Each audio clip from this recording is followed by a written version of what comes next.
નમસ્તે મિત્રો, આજે આપણે ફરી લોક જ્ઞાન ગુજરાતમાં નવા વિષય સાથે ઉપસ્થિત થયા છે.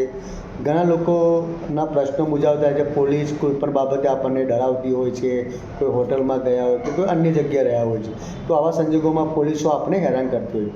તો તમને પ્રશ્ન થતો હોય છે કે જો હોટલમાં બોયફ્રેન્ડ કે ગર્લફ્રેન્ડ સાથે હોય ત્યારે પોલીસ ધમકી આપે તો આવા સંજોગોમાં શું કરવું જોઈએ? પહેલાં તો ક્લેમ રહો અને ગભરાશો નહીં. હંમેશા બંને એટલે કે 18+ હોવાનો આઈડી બતાવો, એ ખૂબ કાયદેસર છે. સ્પષ્ટ કહો કે અમે બાલિક છીએ, હોટલમાં રહેવું એ ગુનો નથી. ધમકી કે પૈસા માંગે તો તમારી ફરિયાદ SSO, ACP અથવા SP સુધી કરી શકો છો.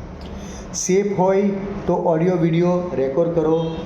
પોલીસનું નામ અને બેજ નંબર પૂછો. પોલીસનું બેજ નંબર પૂછ્યા પછી કે કોઈ પેપર પર જે કહે છે તે સાઇન ના કરો. હોટલ મેનેજરને બોલાવો. એન્ટ્રી અને આઈડીનો રેકોર્ડ તેમની પાસે હોય છે. વધુ ધમકી મળે તો 112 પર કોલ કરો. બાલિક એ લોકો હોટલમાં રહેવું એ કોઈ ગુનો નથી. કાયદો બાલિક સાથે જ હોય છે, ડરવાની જરૂર નથી.